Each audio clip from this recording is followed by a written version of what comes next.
Good evening, ladies and gentlemen. This is Araxis, your Fleet Admiral, and here is your ship review. This time we are doing the Vulcan science ship, the D'kyr class. As always, we're starting on the ship customization screen, just to have a closer look at the ship. Now, unfortunately, the Vulcan science vessel has no customization at all. It only has one template, one type of windows and one type of material, and it has no customizable parts. Interior and layout can be changed as usual, but anyway, let's have a closer look at the ship. So as you can see, it's a very different design than that of a normal Starfleet vessel, this being Vulcan based. As you can see, the small orange deflector dish, it's the ship, which is a major difference, other than the shape of course, is the colouring. The metal, I will get my words out today, is a brownish colour, and you have a saucer section, but a ring section running through the middle of the ship. This section in the middle is actually a separate ship which can be dropped out and used whilst in a sector or in a system. And overall, this ship is not designed for battle. It is a science ship, and like all science ships, it specialises in its ability to hold many high-level science officers as well as science consoles. So I'll just come out of this screen because there is very little we can actually do. Now, this ship is empty at the moment. I do not use this ship very often, so I didn't feel the need to load it out with anything. As you can see, it is able to carry 3 engineering, 4 science and 2 tacticals, so it's fairly well laid out with a 3-3 on the weapons. So it's a fairly well laid out ship. Its basic defences, it's got a 30,000 hull HP limit.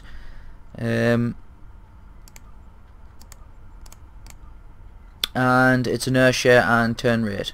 There's a 3.0 degree turn rate and a 30 inertia rating. It is fairly manoeuvrable. It does turn quite well. And for stations automatically being set up, and I don't know why my shuttle keeps getting rid of this. Serious. Right. It has Lieutenant Tactical, Lieutenant Commander Engineering, a Commander Science, a Lieutenant Science, and an Ensign Science. So again, it's all about the buffs, it's all about the healing. Healing your friends, buffing your friends, and keeping everyone alive for as long as possible. That is the premise of most science ships. They act as the healers, whereas cruisers are the tanks, and escorts are the DPS. Okay, now I'm just going to move out into... this is our starbase, by the way, for those of you still yet to visit. What I'm going to do is I'm going to go back to the transporters, and I'm going to go into the ship. With this ship not being a combat specific ship, I will not be having any combat. I'm just going to be showing you some of the abilities that the ship has. This is probably going to be quite a quick review, mainly because it's not going to have a battle sequence, but I thought I had to review this ship. I picked it up, one, because I'm a sucker for ships that you don't see very often. I don't like flying ships that everyone else flies.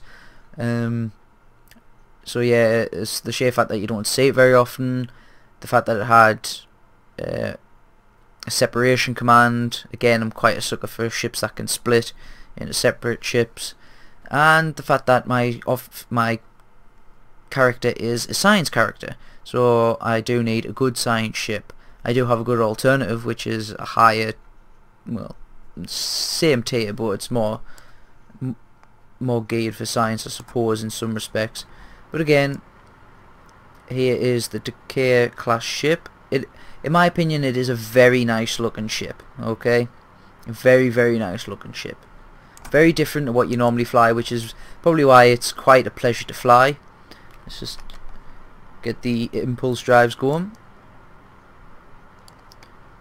It's not, it turns quite well, but at the same time it's not massively quick. Why is my impulse set to 5? Oh, I don't have any impulse engines. Haha, haha, you idiot. But yes, it does turn, even without impulse engines, it does turn relatively well. As you can see by the inertia rate and etc. One of the abilities that this ship does have, however, is it has this, which is launch the support craft. I will just go down to where the launch support craft is. There we go. Launch support craft. Launches your D'kyr support craft. The support craft will follow you by default, but if you launch your support craft while you have an ally targeted, the support craft will follow and support that ally. The support craft is not built for combat. It is equipped with one plasma turret, which will only attack targets of opportunity if they are in range. The main function of this auxiliary craft is support. It is capable of repairing you or your allies' shields and hull. If it takes heavy damage, it will be disabled and you will need to redock with the support craft to get it functional again. Okay, and there's some of the more details. Target self 0.5 seconds, minimum recharge is 1 minute 30 seconds. It sets your crew capacity to 275 because it takes 25 crew to control it. And basically, like it says on the tin, it will heal you, it will do shield heals, it will do hull regenerations, and it also has what I would consider probably one of the best separation animations in the game. Bit biased, but hey, just watch this. It's very, very, very nice to watch. So as you can see, the central ring actually rotates round to give space for the auxiliary ship to deploy. Then this auxiliary ship, once this auxiliary ship is free, then the ring closes to give you a nice gaping hole in your ship. Now when recalled, like all ships, it goes into the animation where it comes from behind. And then again the ring opens up, the ship reattaches, and then the ring reverts to its original position. Very, very nice animation indeed. I think they put a lot of work into that. Now because this ship is designed for healing, as you can see here, 3 science officers, so you're able to get a lot of science teams in, you're able to get a lot of hazard emitters for large hull regen. You can get feedback pulse, which I like using because it fires back some damages, and also you've got things like your gravity wells or transfer shield strength as well. So it's basically, you go in there, you heal, you heal, you heal, you heal, you heal. You defend yourself when you need to, but you heal, you heal, you heal. So if you're in a PvE, such as the Cure, you have to keep Kang alive, you sit there and you heal the living crap out of him. You go to defend the starbase, again you just sit around the starbase, pick off any ships that get too close, and heal, heal, heal. You are basically a flying medkit. That's all you're designed to do, and that's all that you should be doing with this. It's the best way to play. If you can fight effectively with these ships. Like I said, it's got a 3-3 on Afton 4, so it is very well complemented. You do have plenty of weaponry to defend yourself, but again, with it only having the 2 tactical consoles, it is lacking in giving you that extra firepower to be able to do a lot of damage. Okay, so you will be able to do decent damage with this ship, but it's never going to be as good as a cruiser or an escort ship, which is to be expected with it being a science ship. It is not designed for combat specifically. It's designed for healing. The only other thing I would like to say about this ship is that with the fact that you can use a support craft as well, again, deploy the D'kyr, which is just such a lovely animation. With this, plus your bridge your bridge officers, sorry, I would probably say this ship has the most healing potential, other than possibly the multi-mission surveillance explorer, purely because the surveillance explorer does come with a sympathetic thermion field, which does AoE, hull and shield regen, which is quite useful, but at the same time that only lasts for a certain amount of time, whereas so long as this support ship doesn't get too badly damaged, that will... Whoa, you're getting very close. So long as the auxiliary ship, sorry, does not get damaged too heavily, that will stay there constantly. It will constantly heal you, it will constantly regenerate you.